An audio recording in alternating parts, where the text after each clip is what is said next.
Hello.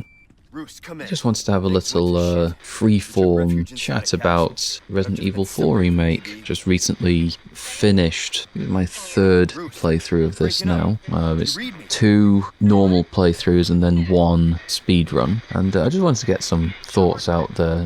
This is sort of semi-structured. I'm going to talk about graphics, sound and story first and get them out the way, and then I'm going to get into the gameplay aspect of it, which is, I feel, the most meaty part of this, if anything.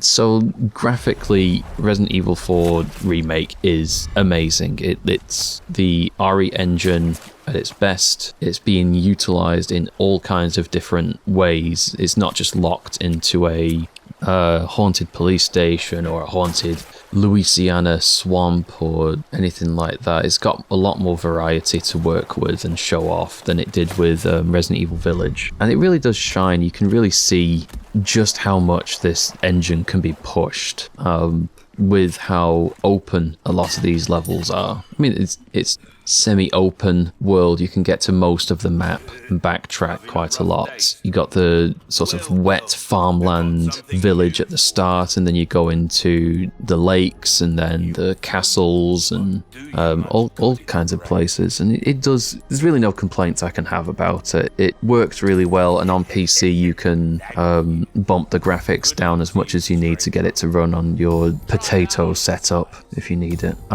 Sound, let's talk about sound for a bit. So this is one of my favourite aspects of Resident Evil 4, I think. The sound is really well done. The guns are chunky but realistic, if that makes sense. You get games like Doom and Doom Eternal where the guns are just so saturated and chunky. It suits those games. But not every game needs to have guns that sound like they are crunching bones in your ears directly. So they've done a really good job with that. The voice acting is different from the original. If you are a fan of the original's B-movie style 80s action hero stuff, some of it's here, but it's a lot more sort of gritty reboot than anything. It's just 2 different flavors of it. I particularly liked Ramon's voice actor. That scene when he walks in and goes, "Oh, please, call me Ramon." That sounds so good to me. Ashley's voice actress, I think, did a really good job. The original's Ashley is a little bit too cartoony, annoying for my taste sometimes. But aside from she pants a lot, you just need to sprint for a little bit and she's lost her breath already, then yeah, she's done a really good job. I also do really enjoy Luis's voice actor. I think he did a very good job, and I think that accent is just lovely, so nice. The music is serviceable. Like, you're not going to be humming any of these tunes anytime soon, but what Resident Evil game has you doing that apart from the save room thing, you know? It fits the situation that you are in. It's got that typical dynamic music-wise setup where music just kind of transitions smoothly from basic state, idle state to action state and back and forth and things like that. So it's good. Story-wise, I was never that invested in RE4, the original. I actually thought RE4 was one of my least favourite Resident Evil games for a while, just because it was the catalyst that took Resident Evil into that over-the-shoulder action direction, as opposed to the traditional survival horror. You know, from Resident Evil 3, obviously, like from Resident Evil 1 to Resident Evil 2, it was more bombastic. Resident Evil 2 to Resident Evil 3 was even more bombastic. Now you've got a Hulk chasing you with a rocket launcher through the city. But Resident Evil 4 had you doing karate kicks and suplexes, and enemies drop giant pillars of light. It's very arcadey. I'm ranting about the gameplay. I need to focus on the story. So story-wise, it's kind of more or less the same as the original. If you like the original, you'll like this one. There are a few bits here and there that are missing or different, but there's nothing that's like completely changed, I feel. If you are playing Resident Evil for its plot, I think you need to give your head a bit of a wobble, but nothing really stands out as being egregious. Nothing stands out as being, oh, I can't believe they changed this, I can't believe they changed that. It's the standard over-the-top evil corporation discovering the key to immortality or whatever they wanted, making bioweapons out of it, and it goes horribly, horribly wrong. Shock horror. The remake definitely expands a lot more on the lore, I feel. There's a lot more of that sort of Hollywood style having to explain everything aspect to it, and trying to put lore behind, oh, this scientist was looking at this thing for this reason, and they found this and that and the other. What happened to the children? Well, here's a book about what happened to the children. Yeah, I don't really have much to say for or against the story. It works for pushing the player along nicely, I feel. Now, gameplay. This is where I had an interesting experience with Resident Evil 4 Remake. My first playthrough was completely blind.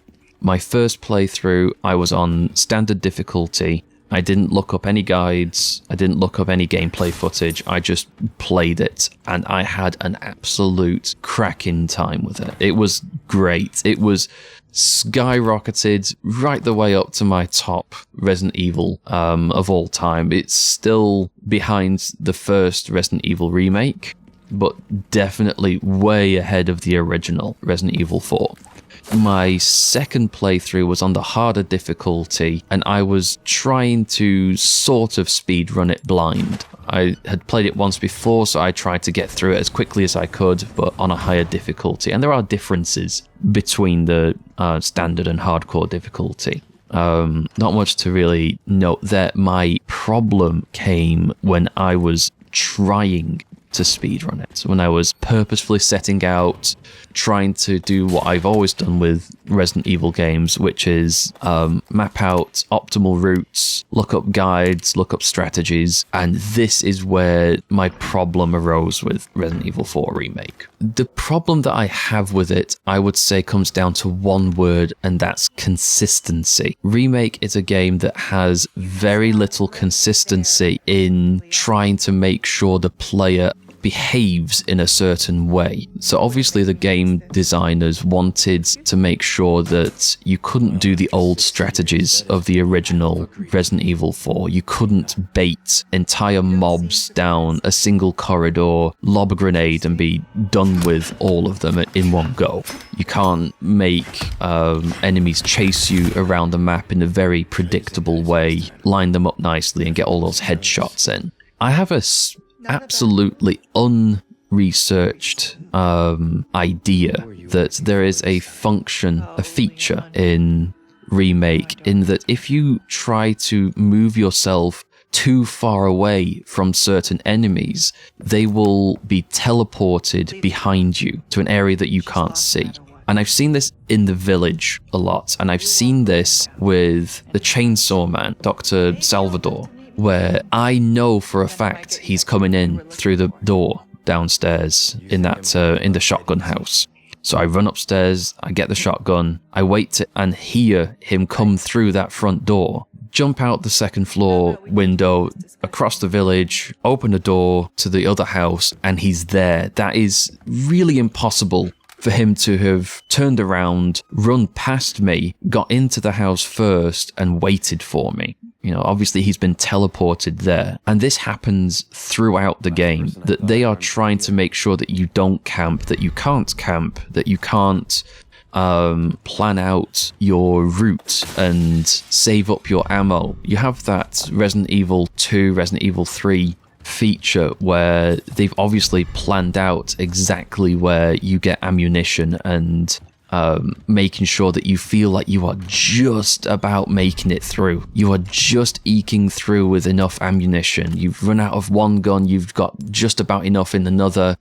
The problem is that the vast majority of items in this game are randomized. They are dropped by enemies, but not always. They are dropped in...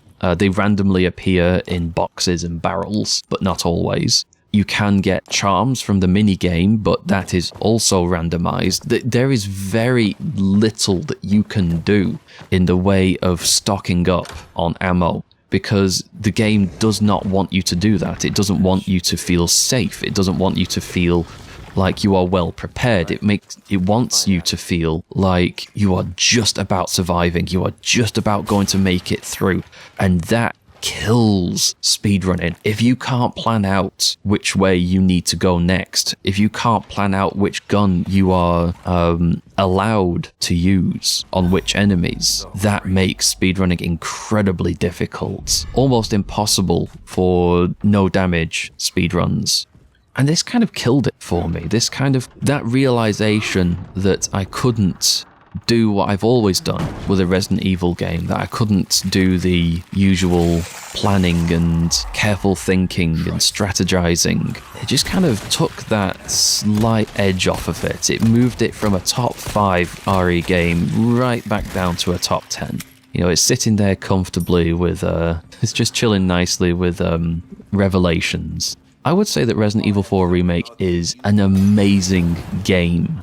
I would say that Resident Evil 4 Remake is an amazing game, in particular for people who are casual players, for people who enjoy Resident Evil enough to maybe finish it, but not to do multiple sessions and try and get personal best speedruns and all that good stuff. They just want to experience the story. They don't mind getting hurt. They don't mind losing. They don't mind trying it over and over again. But in particular, because there are quite a lot of really good unlockables locked behind speedrunning, that makes this very difficult for the more hardcore fan base to enjoy. Overall, I would definitely recommend Resident Evil 4 Remake. I'm ranting a lot, but that's just because I enjoy speedrunning Resident Evil games. I always have done. I've loved that aspect of them, that the first blind playthrough is a lot more exploring and being careful and being a more immersive survival horror. And then the second, third, fourth, fifth playthroughs are you just being this absolute maniac, sprinting from one side of the map to the other, shooting as little as you need to, collecting as much as you need to, and managing that limited inventory. Overall, get it on sale, I would say, at minimum. I paid full price, but I thought it was well worth it for the time that I put into it, and I got my enjoyment out of it. If you enjoy speedrunning, then maybe cap your expectations a little bit, especially if you want to do no damage or knife-only speedruns. But if you're that sort of player anyway, you've probably already bought it by now. So what are you doing watching this? Why have you watched it this far? Who knows? Enjoy. Anyway, that's all I got time for. Bye.